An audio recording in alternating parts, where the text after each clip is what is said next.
J'allais dire bonjour à tous, mais en fait non, ça fonctionne pas, parce qu'on est déjà ensemble depuis ce matin. On accueille maintenant Annabelle Vincent, directrice de projet à Calliope. Moi, je peux dire bonjour à tous quand même. Ouais, tu peux le dire. Bonjour à tous. Frédéric Jodin, DSI à Yellow Village. Bonjour à tous. Et à distance, on a Aurélien Martins. Je sais pas si tu es là, Aurélien. Oui, bonjour. Oui, je suis là. À la direction de projet d'Explore France. Salut Aurélien. On est super content de vous avoir tous les trois, enfin tous les quatre avec Gilles, mais Gilles t'es là depuis tout à l'heure, donc on est quand même content de t'avoir. Hein. Moi, je vais rester un peu. Ouais. Pour cette deuxième partie, on a voulu rentrer un peu plus dans le concret, donc on va parler de deux expériences projets qui ont été faites avec Strapi, et on passe tout de suite la parole, du coup, au projet France.fr. C'est une vitrine touristique pour la France. Probablement vous la connaissez, et on va rentrer un peu dans le détail là-dedans. Donc je passe tout de suite la parole à Annabelle. Merci Stéphane. Donc effectivement, nous allons parler du site France.fr, et là, moi, je vais passer la parole du coup à Aurélien sur cette partie-là. Oui, donc bonjour à toutes et tous à nouveau. Donc Aurélien Martins au sein d'Atout France, l'agence de développement touristique de la France. Donc en fait, nous sommes l'Office national du tourisme français, et on s'appuie sur les professionnels du tourisme français justement pour faire de la France, qui est déjà une référence mondiale en matière de tourisme, n'est-ce pas, une référence mondiale cette fois en matière de tourisme durable. Au global de nos travaux, de nos actions, on va s'appuyer sur 6 grands champs de compétences que je vais décrire très très rapidement. Donc d'abord de l'observation touristique avec de la veille et de la prospective, de l'innovation. On va travailler à déployer des solutions innovantes, la professionnalisation du monde touristique, des professionnels, avec des formations, des conférences, des outils. On va pouvoir faire aussi des accompagnements très spécialisés en matière d'ingénierie. On va travailler la qualité avec le classement des hébergements touristiques, avec l'immatriculation des opérateurs de voyage et de séjour. Et puis, on va aussi également assurer de la promotion, donc faire connaître l'offre française à l'international, notamment vers le grand public. Et c'est en cela qu'on a voulu faire une nouvelle version de France.fr, donc sous-titrée Explore France. Atout France, donc on est présent dans 30 pays, on regroupe environ 300 collaborateurs au profil divers, dont à peu près un tiers, on y reviendra, vont intervenir sur notre dispositif France.fr.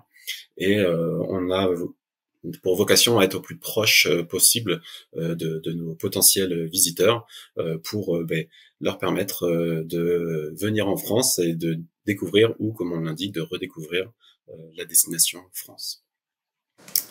Annabelle. Tout à fait. Donc au niveau du contexte, le contexte, c'est que, comme l'a dit Aurélien, France.fr existe depuis un certain temps, et comme l'a dit l'autre Aurélien, Georges, juste avant, les cycles de vie de ce genre de site web, c'est entre 5 et 7 ans.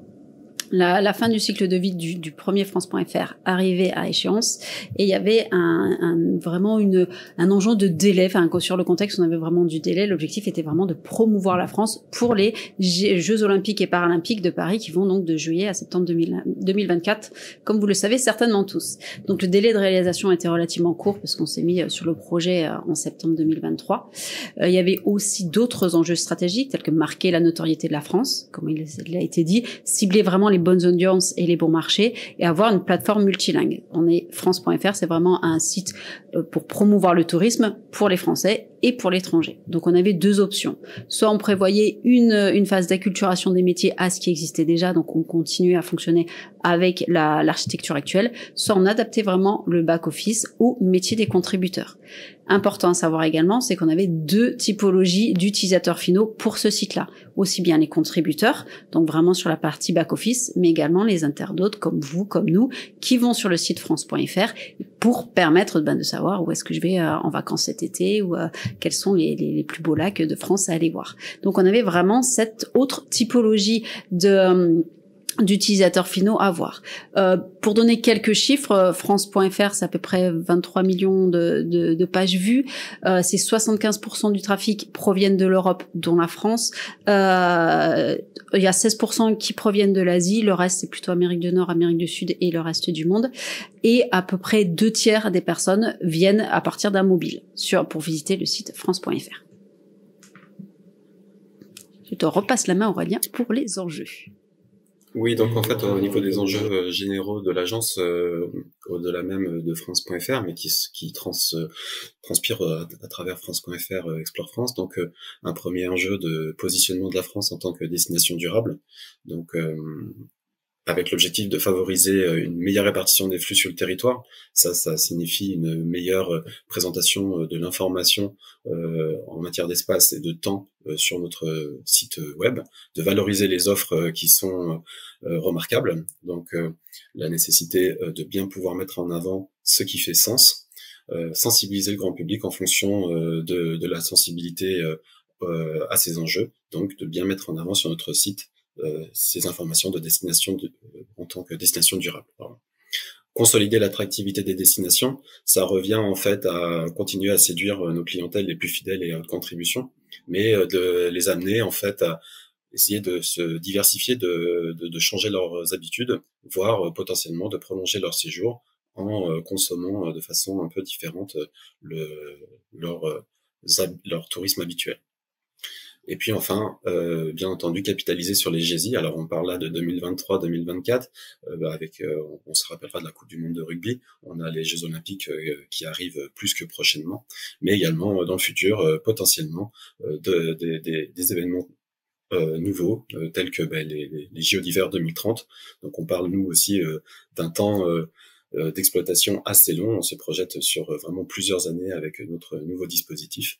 Et à travers celui-ci, eh bien, on veut continuer à positionner la France à partir de nos valeurs historiques et de nos nouvelles valeurs, notamment d'innovation, d'audace, et puis de mettre en avant tout notre savoir-faire et la qualité de nos infrastructures, etc., etc. Donc au niveau de l'existant, comme j'expliquais tout à l'heure, l'architecture existante était opérationnelle mais commençait à être vieillissante. C'était un monolithe. Il y avait des limitations en termes de visuel, une ergonomie à revoir, un référencement qui était également amélioré, complexité de construction du site. Comme je l'ai indiqué tout à l'heure, il y avait vraiment un enjeu de délai et un enjeu aussi de conduite du changement au sein de l'agence Atout France. Donc il y avait vraiment une nécessité de remanier le site web de façon vraiment très très profonde. Comme j'ai dit tout à l'heure, les cycles de vie étant relativement longs, l'objectif était de pouvoir avoir un site web qui soit vraiment adaptable sur la durée et sur la longueur. Donc la réponse a été Strapi et je repasse la main à Aurélien. Merci Annabelle. Oui, donc Atout France n'est absolument pas une société de technologie. Notre objectif est de disposer des outils les plus adaptés à nos usages. Et là, en l'occurrence, ça permettre à une centaine de contributeurs qui sont présents dans le monde entier de contribuer à la hauteur de leurs moyens sur le dispositif. Ces contributeurs ne sont pas nécessairement dédiés 100% à la contribution, à l'animation, à l'exploitation du site web. Certains, en fait, ne sont là que pour apporter quelques informations, parfois quelques adaptations de contenu ou de traduction. Donc, il va falloir ainsi que l'on organise une politique éditoriale, une ligne éditoriale commune, mais après sur laquelle on va pouvoir offrir des décrochages régionaux, j'ai envie de dire, notamment par langue, où à partir de cette base commune, on va enrichir le contenu en fonction des populations ciblées. L'important pour nous est de pouvoir tout de même publier des contenus d'opportunité, donc de pouvoir s'adapter à nos cibles et donc du coup être toujours au plus proche de ceux-ci. Comme je l'évoquais, on a des logiques de traduction en fait. Donc à Atout France, notre site web france.fr est publié aujourd'hui en 15 langues. On s'adresse un peu au monde entier et donc nos contributeurs vont à la fois être des producteurs de contenu, mais des traducteurs ou des adaptateurs. Et il va falloir aussi qu'ils assurent la mise à jour de cette information qui peut être évolutive et voire même changer très vite. J'ai toujours en tête l'épisode du fameux contenu Covid qu'on avait dû produire et modifier quasiment d'heure en heure et traduire aussi vite lors de ce fameux épisode. En matière d'usabilité, donc on a encore une fois, on n'est pas une solution, on n'est pas une société technologique, mais par contre, on a des besoins qui sont parfois un petit peu complexes. Et on a voulu, à travers France.fr, avoir le plus grand maillage et le maillage le plus fort possible, de remonter le plus de contenu possible sur notre dispositif. On est connecté notamment à Data Tourisme, qui nous permet en fait une couverture nationale pour les lieux, les événements. Donc, on a ajouté à travers notre CMS une connexion à cette base d'information Data Tourisme. Et on souhaite également après ajouter dans le futur d'autres services tels que par exemple Impact CO2 pour proposer un simulateur de l'impact carbone, là aussi pour reboucler sur notre stratégie de tourisme durable. Je vais passer très rapidement sur l'amélioration du design, mais qui est un point important puisque c'est quand même la première chose que l'on voit. Pour passer sur les optimisations des performances techniques, notre objectif a été d'essayer d'être le plus économe possible en énergie. Donc c'est une réflexion qu'on a eue dès l'initialisation de ce nouveau projet avec Calliope. Et bien entendu, Atout France étant un organisme qui travaille avec les services publics, des institutions, prendre en compte aussi des notions d'accessibilité. Alors tant pour l'utilisateur final qu'effectivement, et comme cela a été signalé par le premier Aurélien de la conférence, pour les utilisateurs même du dispositif. Donc en cela, les atouts natifs de Strapi ont été et sont une grande aide aujourd'hui. Donc au niveau des bénéfices, donc on a vu que le choix Strapi était vraiment le choix qui permettait de répondre à tous les besoins de l'agence. Donc au niveau de la personnalisation, on avait une nouvelle navigation. Comme l'a indiqué Aurélien, on a pu intégrer des solutions tierces. On a pu créer des nouveaux content types et des content types, donc des types de contenus qui étaient variés, qui correspondaient vraiment à ce que souhaitaient aussi les contributeurs et à comment est-ce que le site allait, le site France.fr allait refléter pour les utilisateurs finaux. On élargissait de la même façon le champ de la contribution de chacun des contributeurs. Et on a ajouté des fonctionnalités d'aide à la contribution, les fameux plugins dont parlait le premier Aurélien. Donc, nous, on en a développé 5 pour Atout France qui vont partir dans la communauté. L'objectif est de pouvoir le partager en accord, bien entendu, avec Atout France. On va vraiment partager ces plugins. Et Olivier, que vous verrez juste après, va vous parler également de la partie plugin. Au niveau de l'adaptabilité, il y a une logique économique, clairement. Aurélien Georget en a parlé. Il y a une logique économique qui fait que, notamment au vu des cycles de vie des sites web, la Strapi était vraiment une solution qui correspondait à tous les besoins.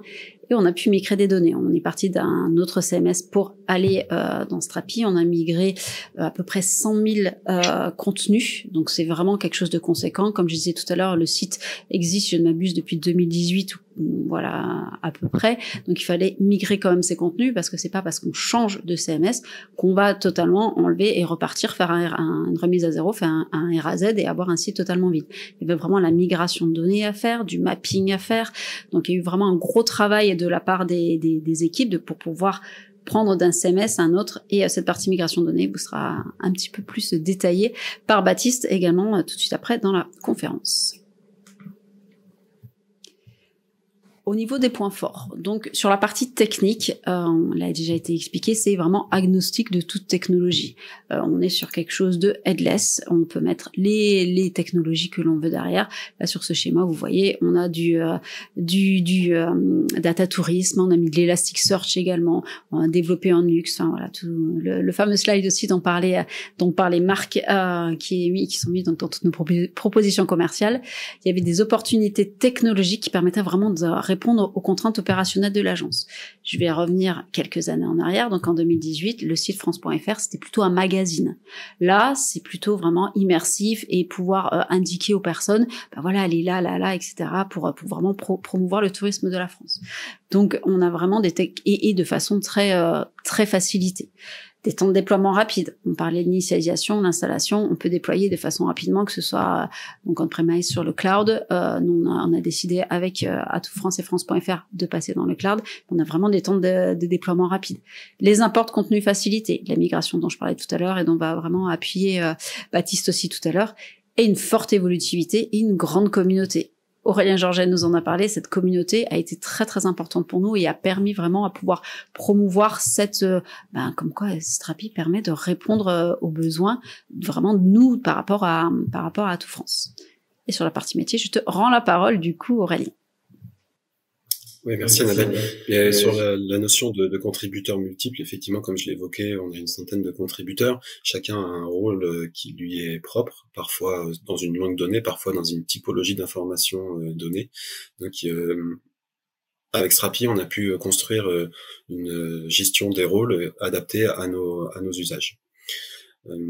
En termes de performance multi-pays, effectivement, on s'adresse en 15 langues. On n'est pas les seuls à le faire dans le monde, mais bien entendu. Mais pour nous, c'était important d'avoir quelque chose qui fonctionne H24 avec des contributions qui peuvent être réalisées n'importe quand et n'importe où. Ce que Strapi nous a permis de faire en nous permettant du coup un accès de qualité et avec l'infrastructure mise en œuvre performante pour l'ensemble de nos contributeurs.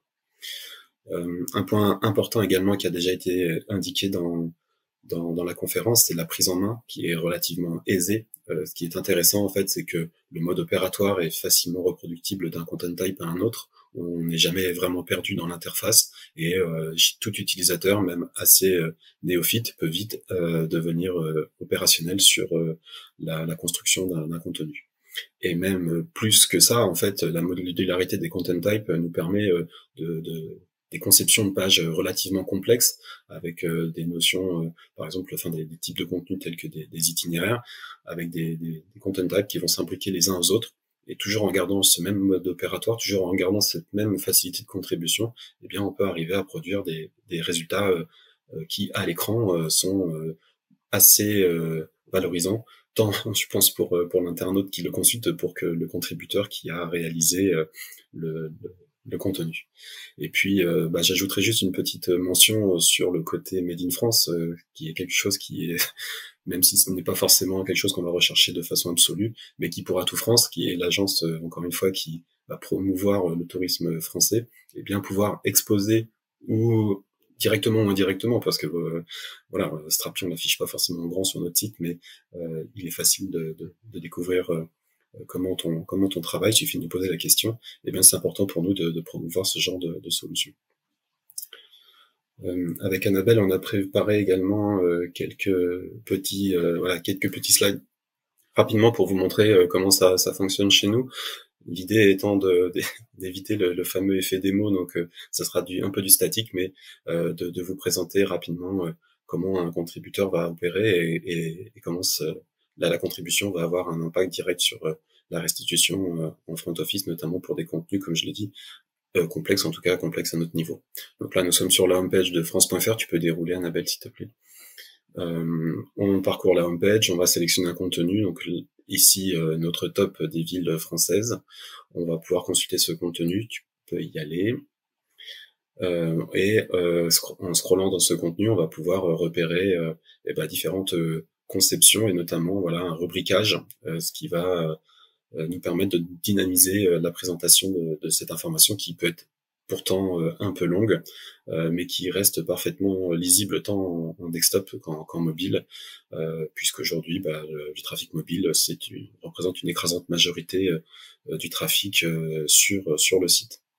Une fois qu'on a vu cela, donc l'interface, oui, c'était parfait, merci. L'interface de contribution de Strapi, qui est assez facile à prendre en main. On a l'ensemble de nos contenus qui est disponible, et puis on peut filtrer rapidement sur différentes informations. Donc si tu continues, Annabelle, s'il te plaît, pour atteindre le contenu que l'on souhaite éditer.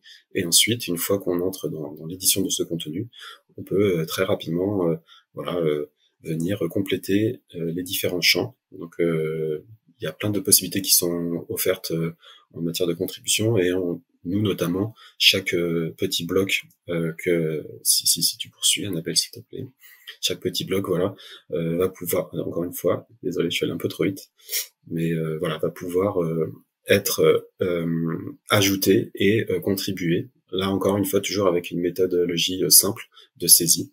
Et point final de cette petite démo papier, c'est qu'ici, en fait, effectivement, un point très important pour Atout France, c'est la possibilité de localiser le contenu.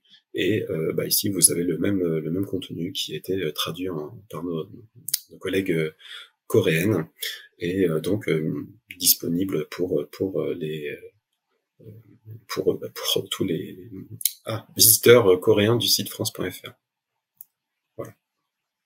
Si effectivement, comme on l'a dit, c'était un projet qui est important à voir, c'est que ça a été fait en 6 mois quand même sur la partie développement. Donc il y a eu un beau travail d'équipe qui a été réalisé sur ce site-là.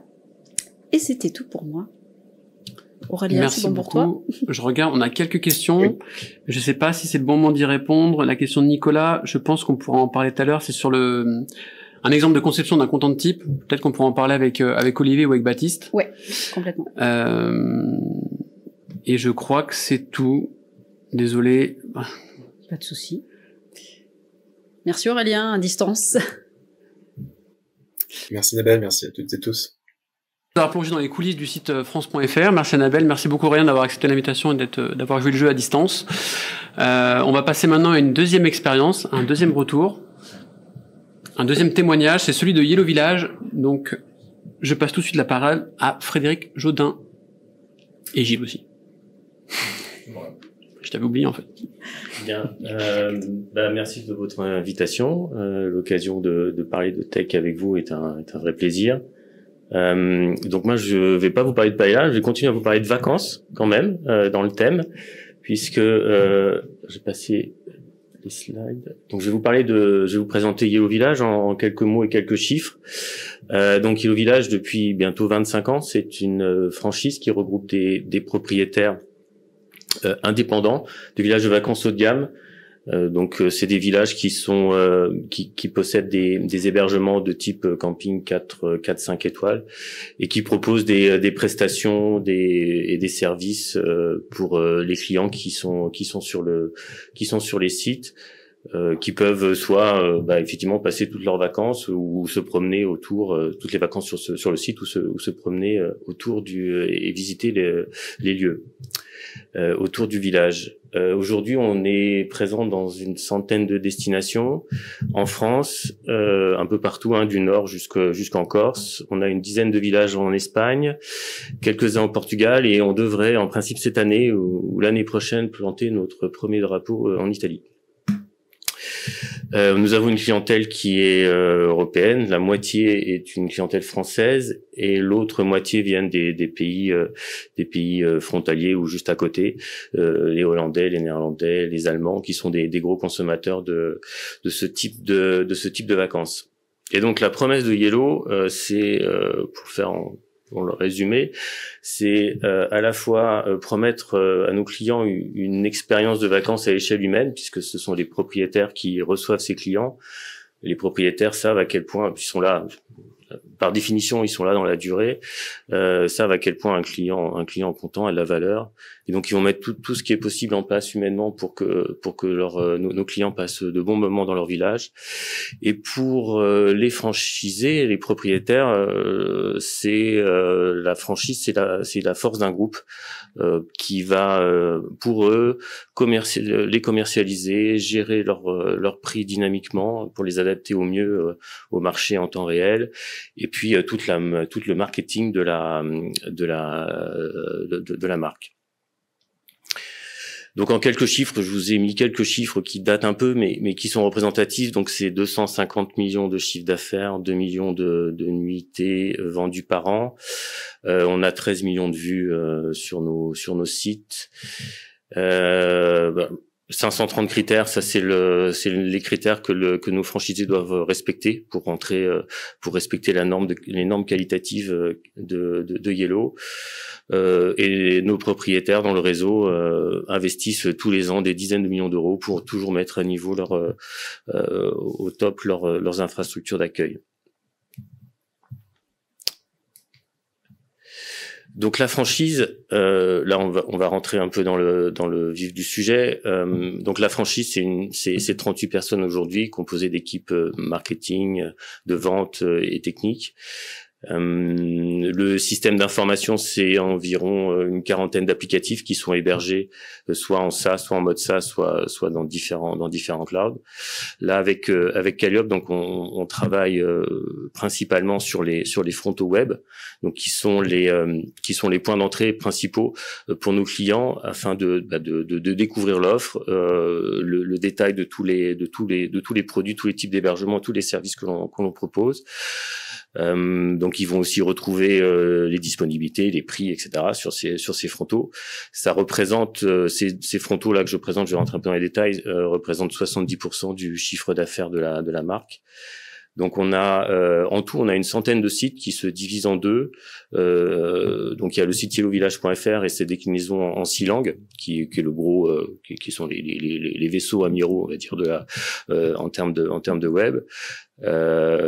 Et puis on a aussi une stratégie de développement d'un site web par franchisé qui permet à chaque franchisé de personnaliser son message sur son site. Et sur ces sites, il y a que l'offre du village qui est présente. Ça fait aussi partie de l'arsenal SEO de Yellow, d'occuper les comment dirais-je les moteurs de recherche avec des contenus de la marque. Donc effectivement, c'est un sacré challenge à la fois technique et aussi pour nos équipes marketing contributeurs, puisque l'on doit en permanence mettre à jour, maintenir, toujours pousser les nouveautés, les évolutions des offres, etc. sur une centaine de sites, sur cette galaxie de sites. Donc le point de départ, quand j'ai rejoint Yellow en fait en 2022, j'ai très rapidement travaillé avec Calliope ils avaient déjà fait, parce que Calliope suit ce projet depuis plusieurs années, donc ce constat avait été déjà présent, mais on a vraiment enclenché avec mon arrivée le travaux après la consolidation de ce constat. Donc c'est assez classique, historiquement c'est une solution qui était, donc le constat, c'est une solution vieillissante et coûteuse à maintenir, qui était basée sur un back office Easy Publish qui datait de 2012. Donc autant dire la préhistoire, l'échelle du numérique et du digital, et surtout il avait été, donc au début il était utilisé comme un CMS, mais progressivement il a été customisé par des développements spécifiques pour lui donner des fonctions de PIM en particulier. Et donc avec le temps et des adaptations techniques et fonctionnelles, on a accumulé de la dette qui rendait le back-end assez compliqué à gérer, autant pour les techs que pour les contributeurs, avec des champs de contribution fastidieux à utiliser, pardon. Et puis en plus de ça, effectivement, les sites privilèges étaient générés par du HTML statique une fois par jour. Autant dire que c'était pas très réactif en termes de mise à jour que l'on avait besoin. Donc tout ça nous a amené à réfléchir à un nouveau CMS. Donc très rapidement, on a fait quelques comparatifs, mais on est très vite allé vers Strapi. Et puis au-delà, comme le disait tout à l'heure, Gilles m'a rapidement présenté le slide magique de leur appel d'offres, qui est assez convaincant, c'est vrai, et qui nous a amené à réfléchir à penser en fait une refonte une refonte de l'architecture web plus globale pour de Yellow. Donc, comme je disais tout à l'heure, on s'attaque quand même au site marchand principal, au point d'entrée du site marchand de Yellow, qui représente 70% du chiffre d'affaires. Donc, repartir d'une conception de zéro, c'est pas une mince affaire. Donc, nous, du point de vue Yellow, les enjeux, c'est, comme je viens de le dire, c'est de gérer le risque d'une refonte importante et d'avancer par étapes. On a comme partout une roadmap métier sur lequel on s'est engagé vis-à-vis de nos comités de direction et nos actionnaires. Donc il n'était pas possible en fait de figer cette roadmap pendant plusieurs années pour se focuser sur une refonte technique. Donc il était important que, en même temps que la refonte technique, on apporte des améliorations rapidement et régulièrement, des améliorations métiers. Et enfin, il y avait un enjeu d'architecture puisque le Easy Publish, on atteint évidemment les limites. On a absolument besoin d'apporter. Pour moi, c'était important d'apporter des briques modernes à notre architecture pour ouvrir des possibilités au métier, comme par exemple, on en parlait tout à l'heure, mettre de l'IA dans un DAM. Ça ouvre des perspectives au métier auxquelles ils pensaient pas forcément avant qu'on leur présente les possibilités de ces produits. Donc cette modularité est aussi un atout important pour moderniser les fonctionnalités d'Yellow. Donc on a établi un plan avec Gilles, avec Calliope et en particulier avec Gilles, pour permettre de valider les choix progressivement, étape par étape, et puis mettre sur le chemin de cette refonte des évolutions majeures comme la refonte graphique, des refontes UX, toujours améliorer la performance SEO. Je crois que je passe la parole. Voilà, donc je vais passer la parole à Gilles qui va rentrer dans les sujets techniques durs du projet. Merci. Alors comme tu le disais, c'était très risqué, trop risqué, une refonte complète du site marchand à une seule fois et de friser la roadmap et de ce dont avait besoin le business, et puis aussi la prise de risque que ça convertisse moins. Donc, par contre, sur les sites, ce qu'on appelle les sites privilèges, donc les sites individuels de chaque franchisé, là c'était possible de faire une refonte complète avec un nouveau système. Donc la stratégie qu'on a adoptée, c'est de refondre techniquement complètement le front-end, complètement la partie gestion de contenu, mais par contre de garder un lien et un pont vers les fameuses données que tu évoquais, c'est-à-dire le CMS Legacy qui a été customisé pour décrire les hébergements, décrire l'offre de services qui ont mis des années à être enrichis et manipulés et qui sont mis à jour assez régulièrement. Là, de garder ce lien-là, côté pur back-end, pour aussi ne pas obliger à changer tout de suite d'avoir un nouveau PIM, et aussi ne pas obliger à tout ressaisir, à tout recontribuer sur les 10, 20, 50, 90 sites de chaque franchisé. Donc l'architecture technique, elle est là, elle est assez lisible, c'est toujours le même slide qui a changé un petit peu de forme, un peu de couleur. Donc le front, on est parti sur du Nuxt.js pour pouvoir faire du rendu côté serveur, pour qu'on puisse avoir des pages qui soient en cache et les plus réactives possibles. Surtout qu'on sortait de sites statiques HTML, donc en termes de performance, on était déjà au maximum de ce qu'on peut faire quand on est sur du statique. Donc il fallait quand même rester comparable à ce qu'on avait avant. On a profité pour démarrer également en design system, la construction d'un design system qu'on expose dans un storybook, pour créer cette habitude et avec l'objectif après dans le futur de pouvoir utiliser ce design system pour la refonte progressive du site marchand. Tout le front dialogue évidemment avec le back for front, donc toujours Apollo GraphQL, celui qu'on met un peu tout le temps, on en est content, on n'a aucune raison d'aller challenger ça. Et derrière le dialogue avec les API de Strapi pour la gestion de contenu, d'autres API métiers pour les moteurs de réservation, de disponibilité, etc.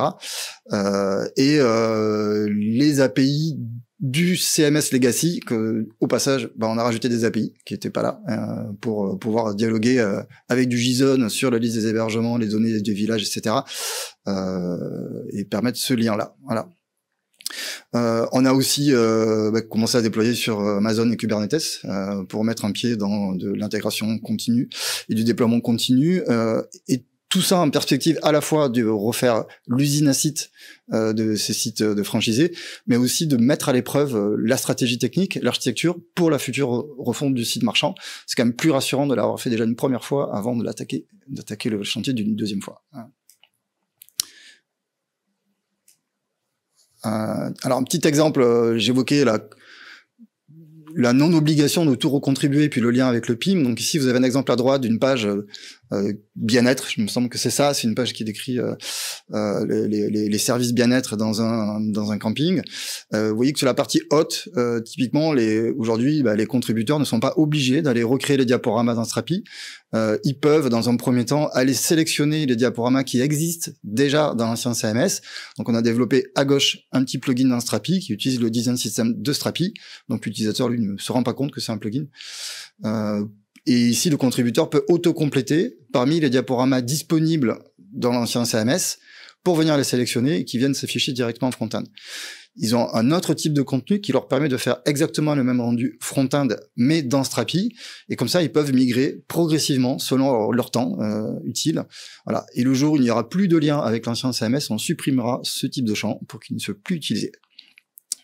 Et en dessous, il y a le même principe pour le tableau de service que vous voyez en bas à droite, avec les services disponibles selon la saison, est-ce qu'ils sont payants ou pas.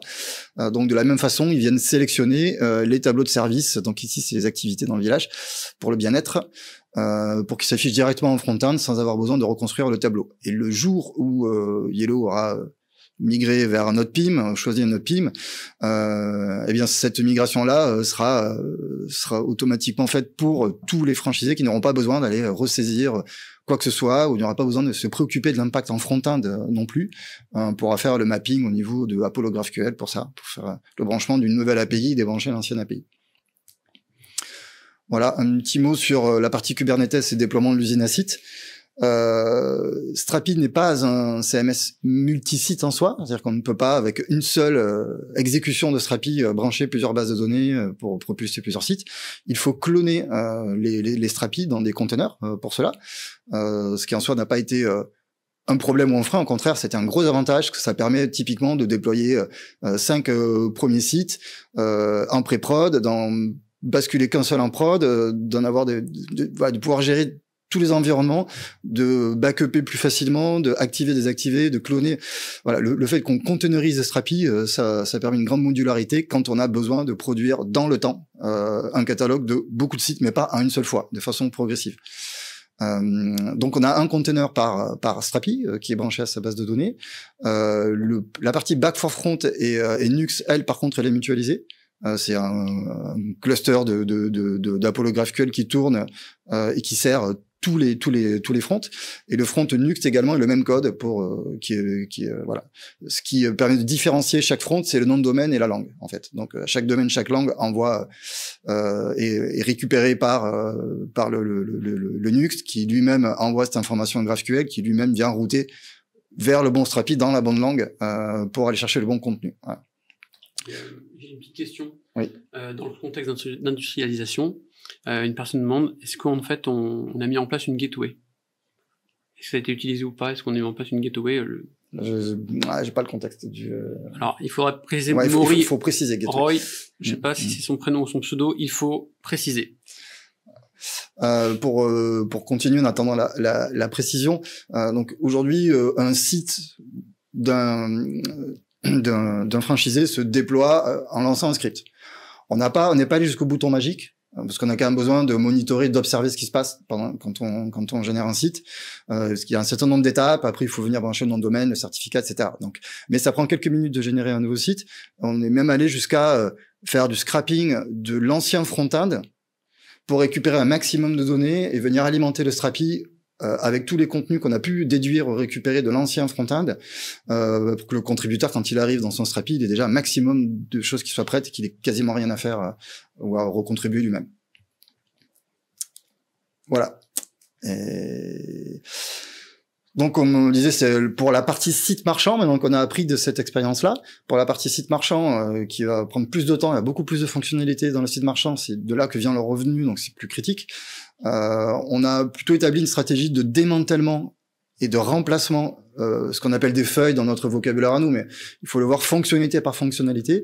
À chaque fois qu'une opportunité business se présente, où on vient nous dire les avis clients, il faut les revoir, le moteur de recherche, il faut le revoir, le comparateur, il faut le revoir, la fiche de présentation, le diaporama, il faut le revoir.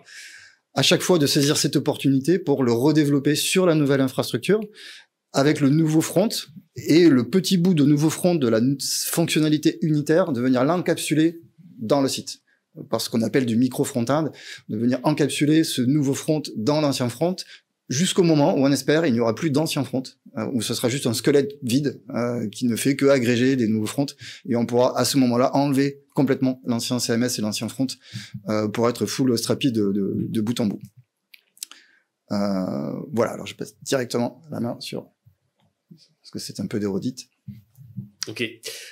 Oui, donc c'est pour faire un bilan. Enfin, l'idée, c'est de faire un bilan et un Rex à date de ce chemin de migration de notre infrastructure et de notre architecture web. Donc oui, c'est un point. Le premier point, bon, c'est peut-être une évidence, mais je le redis parce que c'est important. C'était on a pris le parti pris de faire intervenir dès le début du projet l'équipe de contribution, dans l'équipe marketing, dès le démarrage du projet, pour commencer la conduite du changement le plus tôt possible. Certains travaillaient depuis plusieurs années sur Easy Publish et c'est un véritable, on n'a pas vu les différences avant après, mais c'est assez tranchant, il y a beaucoup de contrastes. Alors ça n'a pas été toujours évident parce qu'on leur a montré évidemment des versions intermédiaires des développements réalisés par Calliope sur Strapi, mais ils ont pu voir l'évolution, ils ont pu interagir directement avec l'équipe de dev tout au long des développements, et ça a été un véritable levier d'adoption, même si ça n'a pas été un long chemin tranquille. L'autre élément, on a un peu parlé, Gilles, qui était aussi très important en termes d'adoption, c'était d'automatiser un maximum la reprise des contenus dans Easy Publish quand il n'était pas nécessaire de les faire évoluer, puisque comme on dit, il y a 100 sites fois 6 langues. Donc ça fait un volume de contenu et d'images très importante. Donc cette automatisation de reprise était vraiment clé dans la réussite du projet et dans l'adoption de nos équipes de contribution. Yellow historiquement a toujours pris le parti pris en fait de ne pas laisser la main à la contribution directement aux franchisés, même sur les sites qui leur sont dédiés, dans une logique qualitative en fait, pour garder la main. Parce il y a aussi tout l'aspect SEO, maîtrise du SEO, la relation entre le contenu et la performance. Tout ça fait que on a conservé. Alors même si Strapi nous donnerait, et c'est une possibilité d'ouvrir la contribution directement aux franchisés, on a décidé de l'envisager dans un second temps. Donc l'équipe métier se retrouve, notre équipe de contribution gère les demandes d'évolution et de mise à jour d'une centaine de propriétaires. Donc on en a profité aussi de revoir tout le process de contribution. C'est-à-dire que le Strapi, le CMS, c'est presque alors c'est une étape importante, mais c'est la dernière étape. C'est pas forcément là où nos contributeurs passent le plus de temps. Donc on a décidé là aussi à l'occasion de ce projet de mieux outiller tout le process amont de gestion de la demande et de collecte, de gestion des traductions avec des agences de trad en amont, etc. Donc ça a permis vraiment de moderniser tout le cycle. Sinon, on aurait pu avoir on aurait été un peu revenu à faire rouler avec Strapi, faire rouler une Ferrari sur un chemin de terre, ça aurait été dommage. Donc le projet en tout, c'est mon quatrième point là. Le projet en tout, il a démarré en mars 2023. Il a duré. Donc on a mis en place tout ce qu'on a décrit pour la partie site privilège, les sites des franchisés. Donc il a duré pas loin de 9 mois pour qu'on mette tout en place. Donc à la fois les travaux côté Calliope et aussi les travaux internes.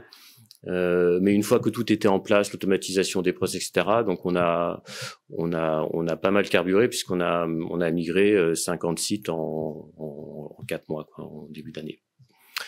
Donc c'est plutôt je trouve une belle performance. Ensuite sur la partie site marchand, donc on a démarré cette année la replatformisation maintenant du site marchand, on expliquait et par étape, par feuille, enfin par pan fonctionnel. Donc d'un point de vue gestion du système d'information et de la relation avec les équipes métiers, c'est une très bonne approche, que ça nous permet vraiment de faire coïncider de mettre sur le chemin de la refonte technique les attentes prioritaires de nos équipes métiers.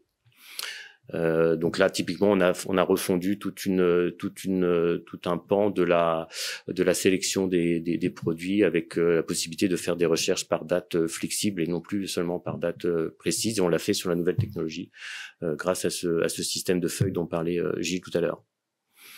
Et ce qui est assez satisfaisant, c'est que dès les premières itérations, On a pu aussi atteindre un objectif dont j'ai pas parlé tout à l'heure, mais qui était important aussi dans cette architecture. Parce qu'on a, en plus de nos sites web, on a une application, une app qui est développée par d'autres équipes, mais sur des socles techno complètement comment dirais-je aujourd'hui, cloisonnés. Et cette nouvelle architecture a plusieurs couches. Enfin, le fait de défaire ce monolithe nous permet d'ouvrir l'API back du site marchand aux développeurs de l'app, et de cette façon-là faciliter la convergence fonctionnelle en fait entre ces deux canaux, qui est un point très important pour l'expérience de nos clients. Donc voilà, c'est très satisfaisant de pouvoir mettre tout de suite en œuvre ce type d'amélioration dès les premières itérations de la mise en place de cette architecture. Voilà ce que j'avais à vous dire pour aujourd'hui. Je crois que c'est le dernier. Ouais. Super. Merci à vous. Merci beaucoup. Une petite question. On revient sur le schéma que tu as diffusé, Gilles, avec le back for front. Cette partie back for front est-elle une passerelle pour vous permettre de manipuler la donnée? Absolument. C'est peut-être ça, Gateway, parce que par rapport à de l'API Gateway. Il y a deux, c'est par rapport à l'API Gateway. Alors, effectivement, le back for front nous sert à plusieurs choses. Ici, le Apollo, qui est le framework en question qu'on utilise, il nous sert à exposer une API pour le front, et une API qui est agnostique des API backend. C'est-à-dire que le front, quand lui demande le détail d'une page, d'un carrousel ou d'un texte, il sait pas à qui il demande. Il sait pas qu'il demande à Strapi. C'est pas le vocabulaire de Strapi qui doit apprendre le front. Il apprend un vocabulaire qu'on a créé spécifiquement dans le back for front. Donc un get list hébergement par exemple pour avoir les hébergements. Et ensuite le back for front, lui, son boulot, c'est de recevoir cette requête, un GraphQL, et d'aller résoudre la valeur de chaque champ. Pour demander soit à Strapi, soit à d'autres API la donnée source via des API, mais ça pourrait être un dialogue vers une base de données ou autre chose. Récupérer la donnée, la transformer si c'est nécessaire en termes de formatage, et la renvoyer au front-end pour qu'aussi le front-end n'ait pas de logique métier à devoir implémenter. Voilà. Donc la réponse est donc oui, c'est le back for front qui dialogue avec les autres API. Voilà, la réponse est donc oui. Voilà. Merci pour toutes ces questions. Une question de Frédéric qui veut en savoir un peu plus sur les équipes métiers. Environ combien de personnes ont travaillé sur ce projet? Peut-être que Frédéric, toi tu as la réponse, ou Gilles? Du côté métier, donc on a une équipe de contribution qui est composée de 5 personnes. On a aussi une équipe parce que à cette occasion de ce projet, on en a profité, comme je disais, pour améliorer à la fois l'UX de nos sites privilèges. Donc il y a aussi une équipe du UX en fait qui a travaillé à la fois côté Calliope et côté chez nous de 3 personnes pour repenser les comment dirais-je les écrans et les pages. Et puis enfin côté Yellow, il y avait en termes de tech, il y avait 2 personnes qui travaillaient dessus en gestion de projet. Et puis côté Calliope, vous deviez être bien 4 ou 5 à travailler dessus en tout. De façon assez intensive, oui, ouais. 4 ou 5. Et après, il y a eu beaucoup de micro-contributions un peu partout. Ouais. Ouais. Donc voilà, donc pour répondre à la question, côté métier, on devait être une petite dizaine de personnes à travailler sur le sujet. Ok, j'espère que ça répond à la question. Merci beaucoup. Alors, Maury Roche, je suis pas sûr de comprendre la formulation. On revient sur la réponse de Gilles juste avant. Vous lui avez donné un visuel ou vous avez seulement fait de la logique métier? Je suis pas sûr de comprendre la question, Maury, de mon côté, mais peut-être que toi, Gilles, tu peux la comprendre. Le back for front ne fait pas de visuel. Il ne renvoie que de la donnée, que du JSON. Tout le visuel est géré côté front, c'est-à-dire dans Nuxt, et c'est sa responsabilité. Ok, apparemment ça répond à la question. Et la logique métier côté back. Ok, super. Je crois qu'on a fait le tour des questions. Est-ce qu'on est bon? J'allais dire côté Perros-Guirec, c'est bon? Tout le monde est ok? Bon je tiens à vous remercier beaucoup. Merci beaucoup à Aurélien qui était à distance. Merci beaucoup Frédéric d'avoir accepté l'invitation, d'être venu parmi nous, d'avoir pris le temps. C'était super intéressant. Merci à Annabelle également. On va passer maintenant à la dernière partie de cette conférence qui a parlé de l'expérience développeur.